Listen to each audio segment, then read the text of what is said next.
Likely, if you've clicked on this video, you've been struggling with being authentic. Hence the title, Authenticity, Radical Self-Expression. There's a real spark to those words. There's something that these words touch within you and you want it, right? Well, likely, because you've clicked on this video, you live on planet Earth. And quite frankly, authenticity is a worldwide issue that each and every one of us in the deepest parts of ourselves are yearning for, calling for, wishing for. But if only we weren't afraid to be authentic, if only we truly knew who we were and are and will be. So hey, I really want to speak to you guys about authenticity because this has been something really close to home for me.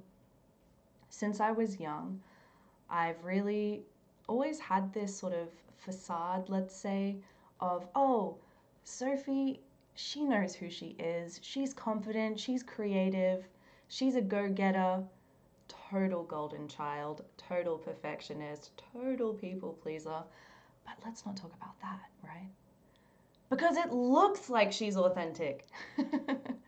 Yeah, to some extent, for sure. Though, for me, authenticity was actually something that I didn't even really realize was lacking from my life until I started that painfully beautiful process of self-discovery. There's this beautiful quote that Joseph Campbell, who is the man behind the hero's journey, and he's an incredible human regardless, but he says that the privilege of a lifetime is to be who you are. And there's something, when I read those words, that just activated within me this remembrance of why we're truly here. And why we're truly here can be, of course, a gazillion things, though the core of it is discovering who we truly are, and therefore what our passion is, and therefore what our purpose is, and therefore how we make a meaningful impact in this life, to this ecology of existence. So to be authentic is to really recognize your inherent value for you being you. And you are like a rare mushroom in the forest of existence that pops up for a short period of time before it leaves and transforms into something else. That alone is a miracle. That alone is amazing. Now, likely you've also been told consciously, subconsciously, that that's not important. You're not important. You only matter if you fit into this certain mold and you do this and you go through this system and you play this role, and your value is something extrinsic instead of intrinsic. So being authentic goes hand in hand with the degree to which you can be yourself, aka radical self-expression. If any of you have been to a burn, you know that radical self-expression is one of the 10 principles. There's a bunch of others, radical honesty, and so on. But I'm really interested in radical self-expression. So radical self-expression for me has been an ongoing process. It's not easy to be authentic. It's not easy to be radically self-expressive. Though like anything in life that truly has value, it's not a magic pill quick fix. There's work, there's effort that goes into it too, that is imbued within the tapestry of authenticity. So what's happened in your life that really led to you losing touch with the truest version of you? And when I say those words, the truest version of you, is there a sense of what that is? Is there a palpable feeling of who that version of you is? Have you been like me, where I unconsciously, unintentionally was just harmonizing with my environment? I didn't really have a grasp on the fact that I was harmonizing. that I was people pleasing. I didn't recognize the value in differentiating, not even in a magical flowery sense, but literally in, hey, I don't agree with that, or valuing the fact that I could potentially have a different opinion, or value myself enough to even listen to those voices inside which are like, no, this isn't right for me. You know, intuition. In the really, really magical book, Women Who Run with the Wolves, Clarissa, she says that intuition is an initiation. The initiation of intuition. Totally. And the biggest killer to intuition and your capacity to actually attune to that guidance is not being authentic. So this is where the sacred rebel comes in. The sacred rebel could be many things, and like anything, it has a light expression, right? Integrated, high octave expression, and a shadow, lower octave expression. Lower octave, aka lower consciousness. So the lower octave expression of the sacred rebel is like destruction for the sake of destruction. Makes sense. However, the sacred rebel in higher consciousness expression is the one that whispers in your ear, the one that's working as an ally with your inner muse and asking, hey, it's safe to be different. Hey, go be the wild one. Go be that weird, crazy, creative freak who's doing their thing brilliantly and is helping the world because of it. Go do that thing that other people are too afraid to do. And that could be as simple as even just listening to my words and asking yourself the question, what really matters to me? What really matters to me? The sacred rebel refuses for us to be just another cog in the machine. That is antithetical to the sacred rebel. That machine doesn't care about our well-being. It requires us to be numb for its well-being. So to extricate yourself from this labyrinth of conformity, of distraction, of numbness, how can you pay attention to the little nudge of your sacred rebel? That inner voice, that inner nudge that's asking you to look a little deeper and question if this is right for you or if this is in your highest good, to stay in this job, to stay in this relationship, to move to that country, to stay in this house, whatever it is, to study that thing, to not study that thing. Or are you acting from fear? Now, this takes time. This is a lifelong journey. As I said, the machine that wants you to stay numb tells you that it's a magic pill, quick fix. But it's not. Authenticity is something that you chip away at. It's a sculpture that you chip away at every day. It's the masterpiece of your life. So you're here for the long run. You can make a commitment today, right now, to yourself that I am committed to being radically myself. I am committed to being radically myself.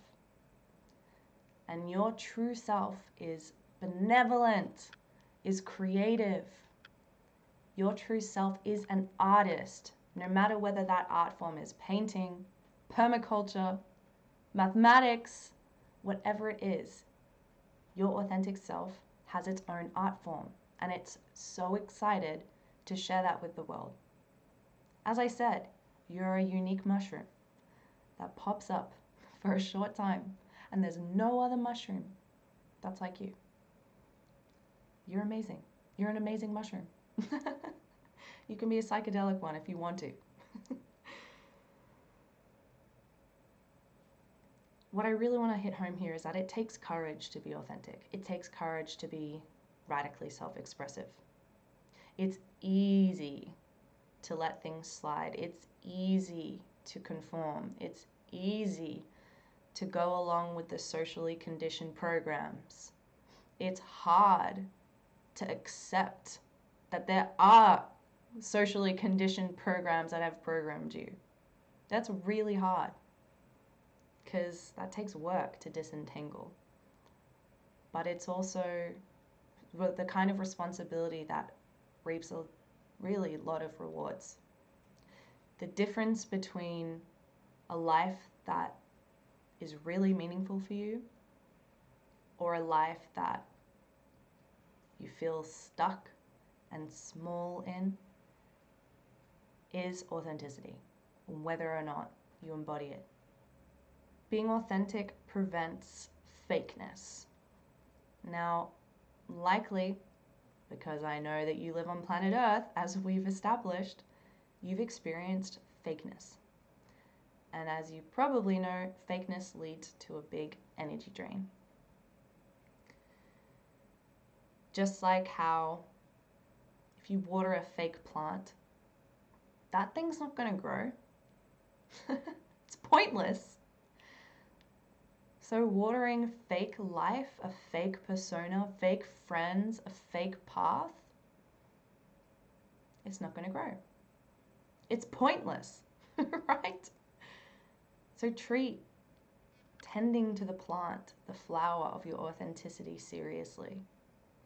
If you want to see growth in your life, if you want to feel that your life has meaning, has purpose, has passion imbued within it, then take this seriously without taking yourself too seriously. That's the trick. It's the capacity to accept that there are mistakes, there are ups, there are downs. There are days when you feel super zested by life and other days where you don't want to wake up. So be kind to yourself, but take authenticity seriously.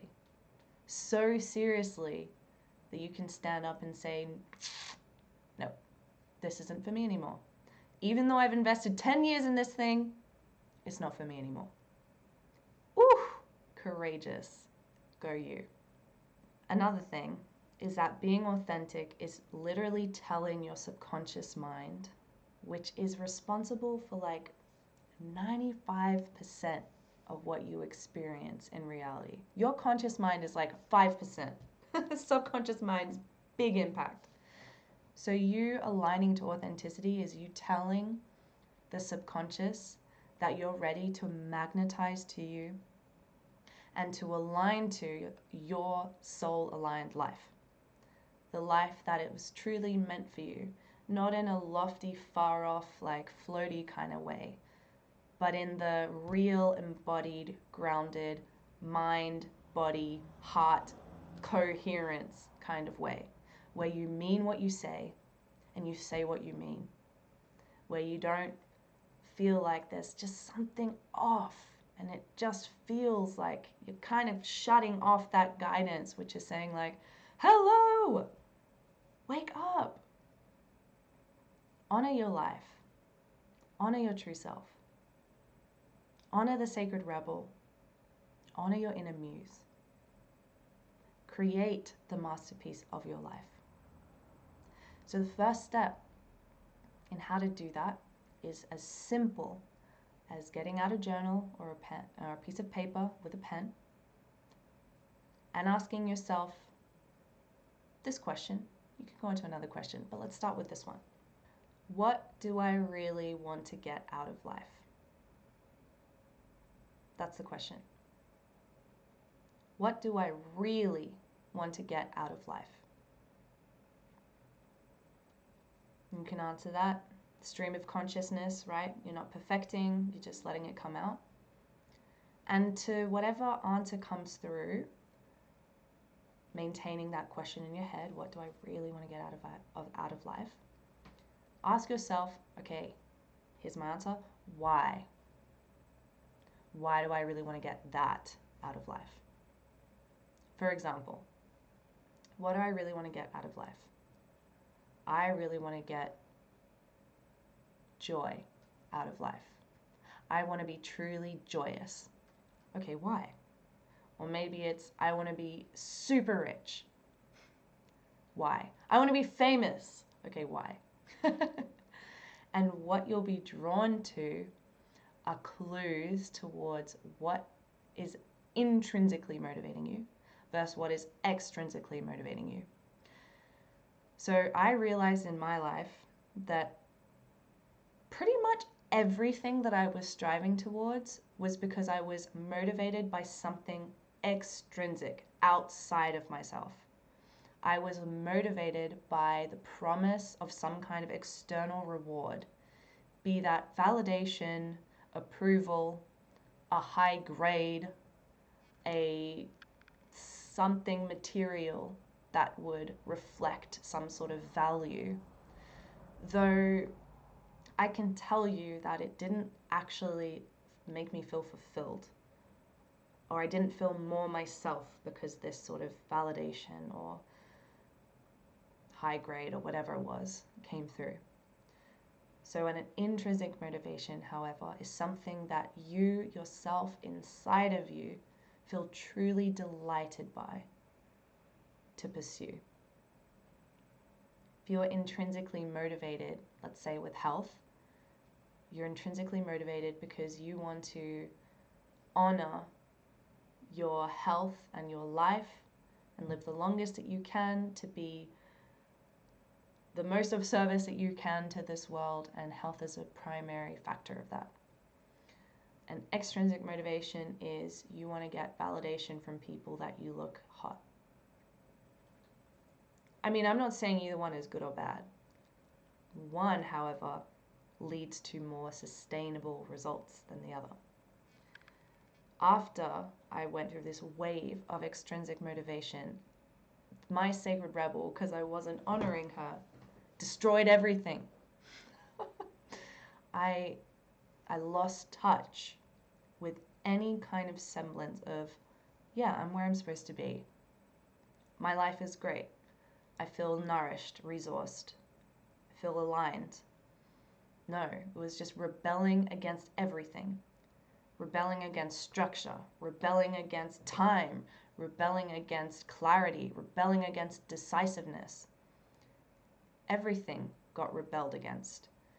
And so I urge you to pay attention to that sacred rebel, because if you don't, like, that tower will inevitably fall at some point.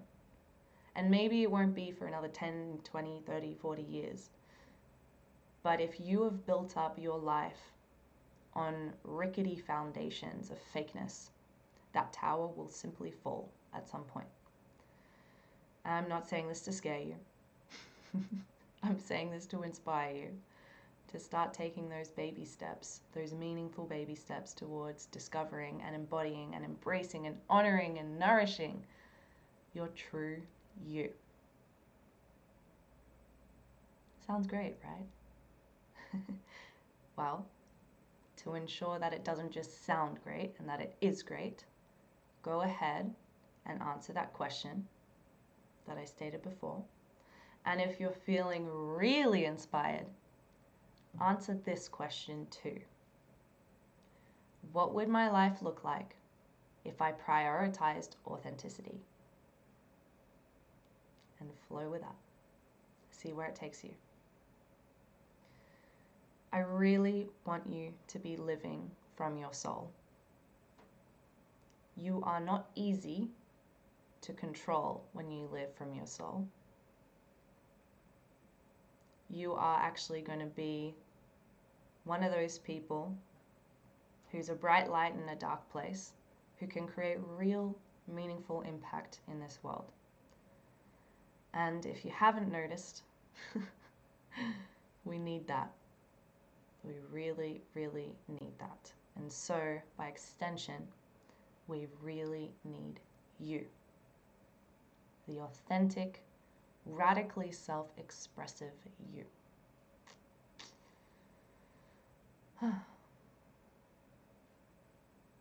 Bless you on this journey. Be here for the long run. Be kind to yourself. Be kind to other people.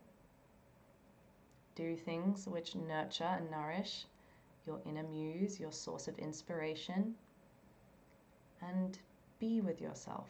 Really ask those questions and see what comes through. Try to go through your life and figure out where you weren't authentic. Try to identify those nuggets of inauthenticity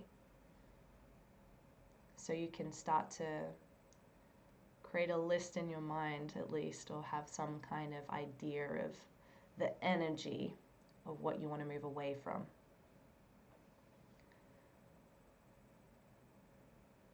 Hope this was helpful for you. Stay tuned to this space for future videos about creativity, inspiration, self-actualization, certainly imbued with the theme of authenticity, and ultimately how you can live from your soul. See you next time.